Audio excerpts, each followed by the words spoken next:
ఇవాళ జరిగిన ఈ సంఘటన మామూలు సంఘటన దేశంలోనే ఎవరు చేయలేని విధంగా ఆయన చేయడమే కాకుండా రెండో విషయం ఏంటంటే ఆయన చేయడమే కాకుండా పార్లమెంట్ భవనాన్ని కూడా బాబాసాహెబ్ అంబేద్కర్ పేరు పెట్టాలని ఆయన ప్రతిపాదించడం నిజంగా మన దళితులకి ఒక గర్వకారణం.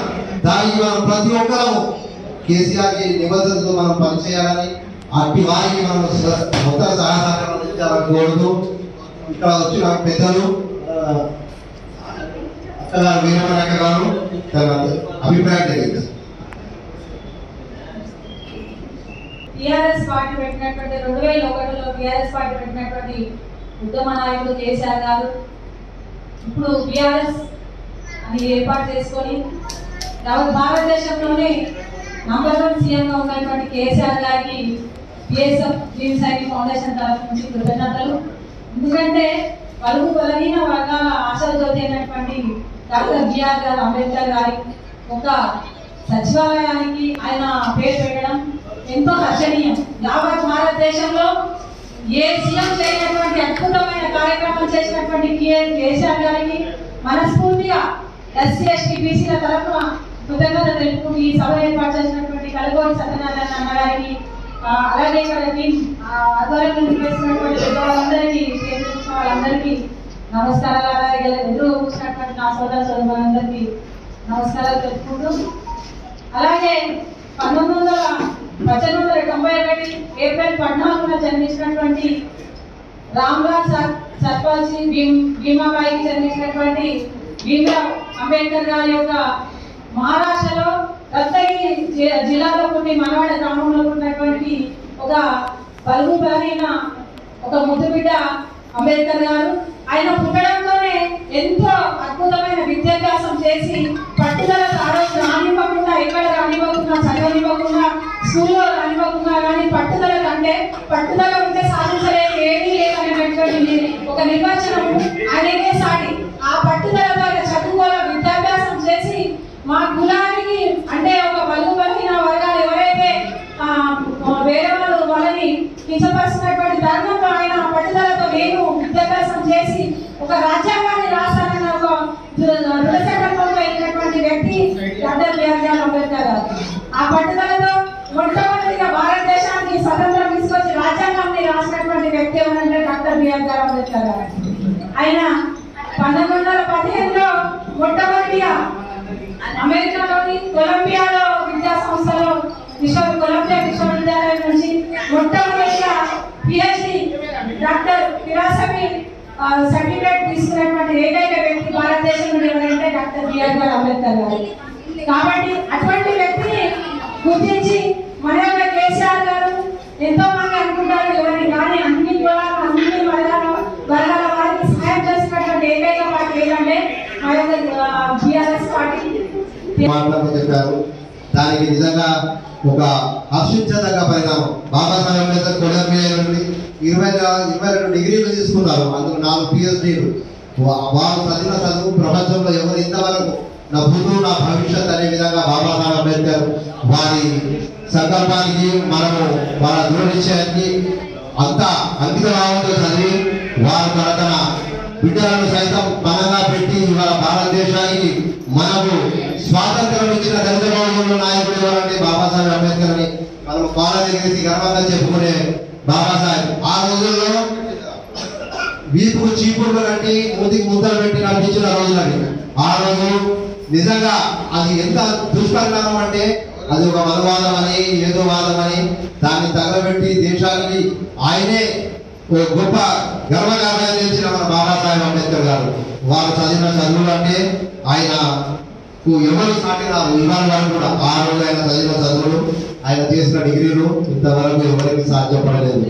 ఆయన మన ఉస్మానియా యూనివర్సిటీ చివరి PhD ఉస్మానియా యూనివర్సిటీ ఈ రోజు మన సచివాలయానికి ముఖ్యంగా మన సచివాలయానికి బాబా అంబేద్కర్ పేరు పెట్టడం మంచి సూచకం. మంచి కేసీఆర్ గారికి ధన్యవాదాలు. ఈ యొక్క మంచి పేరు పెట్టి మన బాబాసాహెబ్ అంబేద్కర్ పేరు పెట్టారు.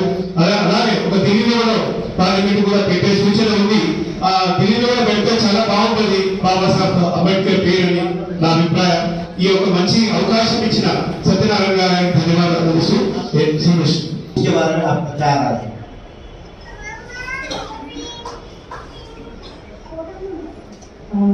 Thank you, good afternoon all of you.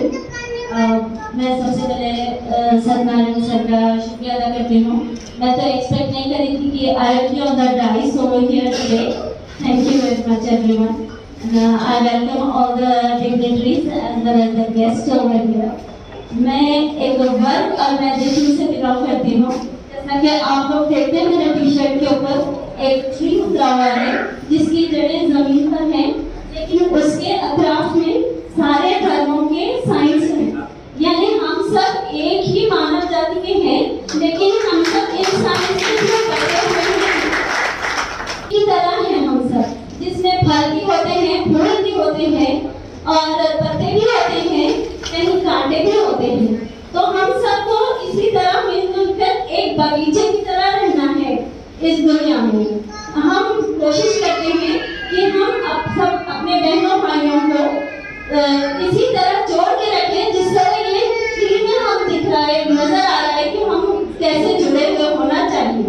Basically हम सब के बीच ये जात पात का तो होना नहीं चाहिए। हम सिर्फ इंसान अपने कामों के थ्रू, अपने कर्मों के थ्रू ऊंचा या नीचा जाना चाहिए। तो हम ग्रेड करते हैं लोगों को ही, सभी को इसी चीज से कि कौन कितना सर्वश्रेष्ठ। इसको अपन ये नहीं करते हुए अगर आगे सामने अपना वॉइस लगाएंगे तो मार्केट में बहुत बड़ा एक भूचाल आ जाएगा। उसके लिए अभी मेरे से थोड़ा डिस्कस भी हुआ। हर महिला बाहर निकल रही कार्यक्रमों में वो गार्डन उनको अपने घर को, अपने माहौल को बदल सकती है, क्योंकि आज 48.7% अपने पास वुमेन है। बार वुमेन बहुत शॉर्टेज है मैडम। अगर हर कोई वुमेन अगर आपके जैसा इतना बोल सोचेगा कि मैडम वो दिन दूर नहीं, डेफिनेट वी आर अगेन एक बार हम आजाद हो जाएंगे। तो वो दिन ज्यादा दूर नहीं मैडम। आप कीप वर्किंग मैडम, क्योंकि उस दिन का दिन आज नहीं और आज का दिन कल नहीं रहेगा मैडम, ये 100%। तो आपका जो बोलनेस है वो आपको भाया मैडम। तो आप इसी तरह आप हमारे को इतना सदाई करते रहिए, कभी हमको भी बुलाया करिए, हम भी आपके वास्ते रेडी है जो वर्क विद गेजा मैडम। अभी हमारे पास एक नेशनल जिम्नास्ट है, अभी जो कोच है जो फिल्म में भी इंडस्ट्री में थोड़े मतलब बनी को स्टंट दे दे जिम्नास्टिक्स में। उनका नाम बालराज गारू। प्लीज मर्दल गायस आप बिल्कुल सर हमारे सिद्धि साहब बोलते दिखने से ही हर चीज मालूम होती। आंचल पे आंच आई तो बुझाना जरूरी है, जिंदा अगर हो तो दिखना भी जरूरी है। Please come. नेशनल जिम्नास्ट है हमारे बालराज। सोशल वर्कर मैं जियापुरा से बिलोंग करती हूँ और जैसे कि आप लोग कहते हैं ना कि दलित, मैं एक दलित फैमिली से बिलोंग करती हूँ। अम्बेडकर साहब जो है तो हमारे जो है तो कास्ट से बिलोंग करते हैं। जैसे कि उन्होंने पीएचडी की है और 4 डिग्रियां हासिल की हैं। हमारे यहाँ पे डॉक्टर भीमराव अंबेडकर जी की जयंती जो कहते हैं उनका बर्थडे बहुत धूमधाम से सेलिब्रेट करते हैं। और हमारे यहाँ कोई कास्ट फीलिंग नहीं होती, वी आर इक्वल। ठीक है, हिंदू मुस्लिम सिख ईसाई, ठीक है, we are brother and sisters and give respect and take respect. हम लोग का धर्म यही है। जो कास्ट के प्रति कुछ भी कहता है करता है हम उन्हें इग्नोर कर देते हैं। हमारा फर्ज यही बनता है कि हम सब मिलकर रहें। और मैं क्या कहूँ, मैं फर्स्ट टाइम इस पे खड़ी हूँ, स्पीच दे रही हूँ। ठीक है, वैसे तो मेरी फील्ड दूसरी है, I belongs from social network industry. ठीक है, डायरेक्ट सेलिंग कंपनी से हूँ मैं, फिर भी मैं सोशल सर्विस जो है सोशल वर्कर का काम करती हूँ टाइम निकाल कर। Thank you so much. Actually मैं सोशल वर्कर समिया पारण हूँ। जो भी आई थिंक जो भी सोशल वर्क करते हैं वो किसी भी हेल्प करते हैं, जो भी आई थिंक केसीआर का बहुत बहुत थैंक यू। जो भी है थैंक यू सो मच। सत श्री अकाल, नमस्ते। आज का जो प्रोग्राम भीम सैनिक फाउंडेशन की जानिब से जो सो हमारे अब्दुल अजीज चीफ मिनिस्टर जनाब कलमगुंडा चंद्रशेखर राव साहब को शुक्रिया अदा करने के लिए यहाँ पर इजलास कायम किया है। और हम देख रहे हैं कि भीम सैनिक फाउंडेशन के दिलों में जो उत्साह है, हम ये उनको बताना चाहते हैं। हमारे दिलों में भी उतनी ही खुशी है कि डॉक्टर B.R. अम्बेडकर जी के नाम से सेक्रेटरीट का नाम रखा जा रहा है, क्योंकि भारत रत्न है वो, भारत की बहुत बड़ी शख्सियत है जो हिंदुस्तान को इतना प्यारा कॉन्स्टिट्यूशन दिया 1952 में अपना, जो सो इतने काबिल तरीन शख्सियत जो हर धर्म को बिना लिहाज और मजहब मिलत हर कॉन्स्टिट्यूशन के अंदर ब्यूटीफुल सा एक कॉन्स्टिट्यूशन दे के उसका एक प्लेटफॉर्म बनाया। हम दिल से मानते हैं डॉक्टर B.R. अम्बेडकर साहब को, दिल से मानते हैं और हम भी बेहद खुश है, आपकी खुशी में शामिल है। और मैं शुक्रिया अदा करता हूँ यहाँ पर तशरीफ फरमा पूरे चीफ गेस्टों का और यहाँ आए हुए सभी मेहमानों का, और खासतौर से हमारे सत्यानारायण साहब का जो यहाँ पर जैसे के सदर हैं और मुझे बात करने का जो मौका दिया, मैं शुक्रिया अदा करता हूँ। गोपाल क्लास को स्वागत करेंगे और अभिप्राय करने के लिए सबको नमस्कार। सबको विशेष प्रति होकर की से तरफ से धन्यवाद। अस्सलाम वालेकुम, नमस्कार। आज हमारे बीच में मौजूद है पार्लियामेंट के सेकंडराबाद पार्लियामेंट कॉन्स्टिट्यूंसी के इंचार्ज हमारे नागरा मोहम्मद राव साहब और हमारे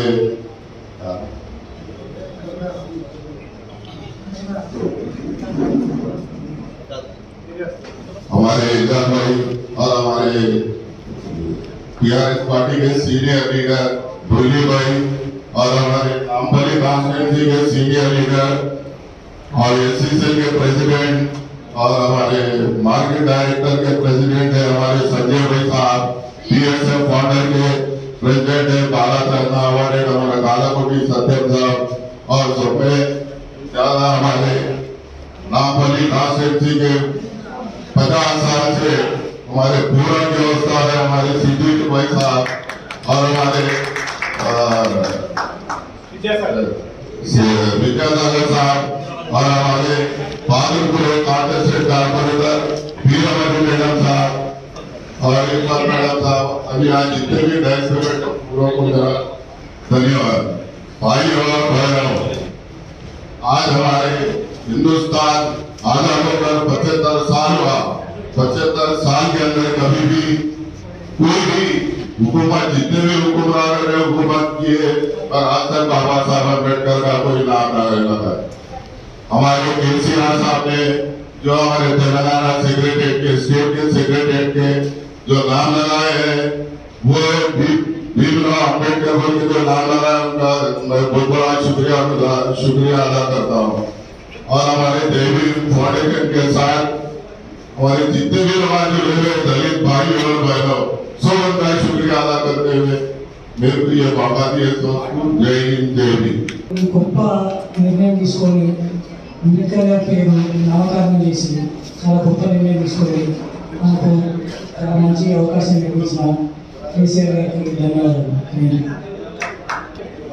भीमराव अम्बेडकर साहब फाउंडेशन भीम सैनिक फाउंडेशन के अध्यक्ष प्रेसिडेंट सत्यानारायण साहब,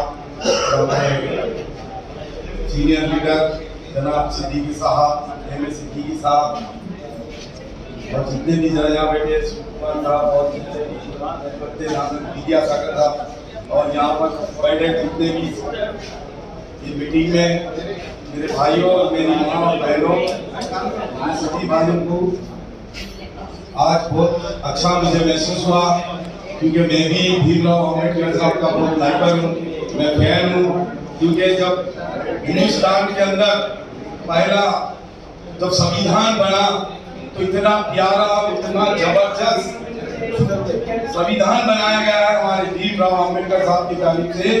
ये पूरी दुनिया, हिंदुस्तानी नहीं पूरी दुनिया ने उसको एक्सेप्ट किया, पूरी दुनिया ने माना कि ये संविधान है। हमारे भारत का जो संविधान लिखा गया है ये हमारे भीमराव अंबेडकर साहब की एक कवासी है, एक उनकी एक बहुत बड़ी एक बहुत बड़ा इनका दिमाग काम किया कि हमारे हिंदुस्तान को जब बहुत टाइम ऐसा पूरे टाइम दिया तो हमारे भीमराव अंबेडकर साहब सामने आके ठहरे। उन्होंने कभी भी फर्क महसूस नहीं किया, कोई जात कोई मजहब उसके तरफ कभी उन्होंने ये नहीं किया। आज देख रहे हैं आप हमारे भारत की हालत, मेरे भाई जितने भी हमारे माइनॉरिटीज हो या हमारे दलित भाइयों पे जो अत्याचार हो रहा है, जिस तरीके से हमको प्रताड़ित किया जा रहा है, लेकिन आज हम बर्दाश्त कर रहे, हम एकता और हम सब्र कर रहे, हम संविधान के लिए लड़ेंगे। बाबा साहेब अम्बेडकर के बनाए हुए इस संविधान के ऊपर हम बराबर हम लड़ेंगे, हमारा प्रोटेस्ट करेंगे। हमारी जो जरूरत है वो जरूरत को भी हम पूरी करेंगे। मेरे भाई दलित भाइयों के लिए हमेशा मैं क्या हमारी जितनी भी कौम जितने भी हमारे जाति मजहब के लिए हम दलित भाइयों के लिए खड़े, आज की रात को भी हम कंधे से कंधा मिला के रहेंगे। ये संविधान हमारे भीमराव अंबेडकर साहब की जानिब से जो हमको बताया गया वो रास्ते हम चलेंगे और हिंदुस्तान को फिर वही मुकाम में ले जाएंगे जहाँ भीमराव अंबेडकर साहब ने हमने रास्ता बताया, हमको रास्ता बताया। मेरे भाई को भी थोड़ा यह सचिवालयाనికి మరి అంబేద్కర్ పేరు పెట్టడం, మరి ఈరోజు ఇక్కడ ఇంత మంచి సభ ఏర్పాటు చేయడం, మరి ముఖ్యంగా మన సత్యనారాయణ గారికి ముఖ్యంగా నా తరఫున వారికి ధన్యవాదాలు తెలియజేస్తున్నాను. ఎందుకంటే ఇలాంటి కార్యక్రమాలు చాలా అద్భుతం. మరి దాన్ని మరి ఈరోజు అంబేద్కర్ పేరు పెట్టినందుకు మరి ఇక్కడ ఏర్పాటు చేసిన సభకు మరి ఇక్కడ వచ్చిన పెద్దలు, ముఖ్యంగా మన సిద్దిక్ సార్ సీనియర్ లీడర్, చాలా దాత, మరి ఎంతో మందికి హెల్ప్ చేసిన వ్యక్తి మా సిద్దిక్ సార్ గారు, మరి మా సంజయ్ గారు డైరెక్టర్, సీనియర్ లీడర్ బొల్లి గారు, మరి అన్న పాచమన్న గారు, మరి అన్న నరేందర్ గారు, మోహన్ గారు, మరి అన్న కూడా మరి అందరికి మేడం నమస్తే చెప్తూ ఇక్కడ వచ్చిన అందరి అక్కడికి కూడా పేరు పేరు ధన్యవాదాలు తెలియజేస్తూ ఇక్కడ వచ్చిన అందరూ కూడా ధన్యవాదాలు తెలియజేస్తున్నాం. ముఖ్యంగా దసరా అందరికీ శుభాకాంక్షలు. మరి ఈదుల్ నబీ మరి వారికి కూడా శుభాకాంక్షలు. వచ్చే దీపావళి కూడా ముందే అడ్వాన్స్ శుభాకాంక్షలు తెలియజేస్తున్నాం అందరికీ. ఈ ముఖ్యంగా ఇలా అంబేద్కర్ గారి గురించి అందరికి తెలుసు. నిజంగా ఈరోజు అంబేద్కర్ గారి వారు ఏదైతే పుస్తకాలు రాసిందో, ఏదైతే రాజ్యాంగాన్ని ఆయన రాసిండో, నిజంగా ఇలా దళితులని కాదు, బీసీ రైతు బంధు స్కీమ్ కూడా మామూలు కాదు. ఇలా ఎంతో మంది స్థాయికి వచ్చింది కేసీఆర్. ఎందుకంటే ఇలా భారతదేశంలో మొత్తం కూడా ఇలా టీఆర్ఎస్ పార్టీ నీకు కేసీఆర్ నీకు చూస్తున్నట్టే ఈ కొన్ని స్కీమ్ల వల్ల 2000 రూపాయల పింఛన్, ఏదైతే రైతు బంధు, ఇంకా చాలా ఉన్నాయి. రైతు అనుకుంటే 5 లక్షల రూపాయలు. ఇది భారతదేశంలో ఏదో కూడా లేదు. ఒక మన తెలంగాణ ఇలా భారతదేశం కూడా మొత్తం చూస్తుంది కేసీఆర్ సైడ్. ఏం చేస్తున్నాం ఇలా ఏమైతుంది మన తెలంగాణలో? ఇట్లాంటి పథకాలు మామూలు వస్తే బాగుంటుంది కదా అని ఇలా భారతదేశం మొత్తం చూస్తుంది. అందుకే కేసీఆర్ గారు చాలా ఆలోచించి, ఎందుకంటే కేసీఆర్ గారు మంచి తెలియజేయకపోవడం మరి అతను అందుకే ఇలా బీఆర్ఎస్ పార్టీ భారతదేశంలో స్థాపించి ఇలా బీఆర్ఎస్ పార్టీని ముందుకు ముందుకు వస్తున్నారు. మరి దాన్ని అందరూ కూడా మనం అందరూ కూడా చేసుకోవాలి. ముందు దాని స్వీకరించాలి, మనం అందరూ కూడా బలపరచాలి. అట్లా చేస్తేనే మన భవిష్యత్తు చాలా బాగుంటుంది. మరి ఇక్కడ నాకు ఈ అవకాశం ఇచ్చిన మా నారాయణ గారికి, మా సిద్దిక్ సార్కి, మా సంజయ్ గారికి, ఇక్కడ మీ అందరికీ కూడా పేరు పేరున ధన్యవాదాలు. సంఘ సేవకులు ఆయన గురించి పోయిన దగ్గర సిద్ధి గారు ఈ రోజు కూడా ఆయన సంపాదనలో ఎంతో అంతో పేదలు పెన్షన్ ఇస్తున్నారు నెలకు. చాలా గొప్ప వ్యక్తి అని చెప్పుకోవచ్చు. రెండోది ఏంటంటే మన దేశంలో ఏంటంటే అగ్ర కులాలు సృష్టించిందే ఈ కులాలు. ఏంటంటే తల్లిదండ్రులు పుట్టిన బాబుకు ఒత్తుల మీద రాసుకొని రాడు వీడు పలానా కులం వీడు పలానా కులం అని. వీళ్ళ స్వార్థం కొరకు వీళ్ళు ఆ కులాలను ఏర్పాటి తొక్కివేయబడ్డారు. ఈ రాజ్యాంగంలో చెట్టు దళితులు డెవలప్ కావాలంటే వాళ్ళకి చదువులో రిజర్వేషన్, ఉద్యోగాల రిజర్వేషన్, రాజకీయాలలో కూడా రిజర్వేషన్ కల్పించారు. అందుకనే ఈరోజు తలకాయించుకుని తిరిగేంత అవకాశం మనకు వచ్చింది. ఇప్పుడు రెండో విషయం ఏంటంటే కేసీఆర్ గారు ఇలా ప్రోగ్రాం ఏర్పాటు చేసి కల్గొండ సత్యనారాయణ గారు ఏంటంటే కేసీఆర్ గారికి కృతజ్ఞత భావం చెప్పడానికి మన సెక్రటరీ అంబేద్కర్ పేరు పెడుతున్నందుకు ఆయన కృతజ్ఞతలు తెలుసుకోవడానికి ఈరోజు ఈ సభ ఏర్పాటు చేయబడింది. అది కూడా కరెక్టే. కానీ ఇప్పుడు ప్రతి ఒక్కరి లోపల భావం రావాలి. ఏంటంటే మన దళితులే దోస్తున్నారు. ఎదుటివాడు మా వాడు మా సహాయం కానీ ఆలోచించలేదు. ఎంత కావాలంత దోసుకుంటుంది. అది మానుకొని మనం ఒక సమానత్వం మన లోపల వచ్చిందంటే మన దేశం బాగుపడుతుంది, దళితులు బాగుపడతారు. రెండో విషయం ఏంటంటే ఇప్పుడు కేసీఆర్ గారు ఎన్నో పథకాలు ఇంట్రడ్యూస్ చేశారు. ఏంటంటే ऑर्गेनाइजेशन है, ये मानवता के लिए काम करता है, ह्यूमैनिटी के लिए कंपैशन वर्क, हर कंपैशन जो मानवता के लिए काम करता है, जो मानवता को हेल्प करता है, उसके लिए काम करता है. हमारे पास सब मेंबर्स विलेजेस भी जाते हैं, विलेजेस भी जाते हैं, स्कूल्स को भी विजिट करते हैं और ब्लड डोनेशन कैंप्स भी ऑर्गेनाइज करते हैं हम लोग. और आई चेकअप कैंप भी हम लोग लास्ट 15 years बैक भोरगीर में कैंप किए थे हम लोग. फ्री वहाँ पर सब स्पेक्टेकल्स वगैरह दिए थे और फिर सर्जरीज भी होने वाले हैं. एलबी प्रसाद आयो हॉस्पिटल से हम लोग कोलैबोरेशन में काम किए थे वहाँ पर. ये बेसिकली पूरे इंडिया में काम करता है, हर स्टेट में है. थोड़े से मेंबर से हम लोग लेकिन हर स्टेट में काम कर रहे हैं. बहुत तेलंगाना, बहुत कर्नाटका, बहुत तमिलनाडु, बहुत महाराष्ट्र, बहुत उत्तर प्रदेश में भी 3 आगे अलग अलग छत्तीसगढ़ और हम पूरे तकरीबन जम्मू और कश्मीर हर जगह हमारा काम कर रहा है. और फिर इंटरनेशनल लेवल पे भी हम लोग काम कर रहे हैं. दूसरे और कंट्रीज में केन्या में भी काम करते हैं हम लोग और फिर दुबई में, सऊदी अरेबिया, ये सब. 6 మీడియా ఛానల్ను సబ్స్క్రైబ్ చేయండి, లైక్ చేయండి, షేర్ చేయండి. మా లేటెస్ట్ అప్డేట్స్ కోసం పక్కనే ఉన్న బెల్ ఐకాన్ని క్లిక్ చేయండి.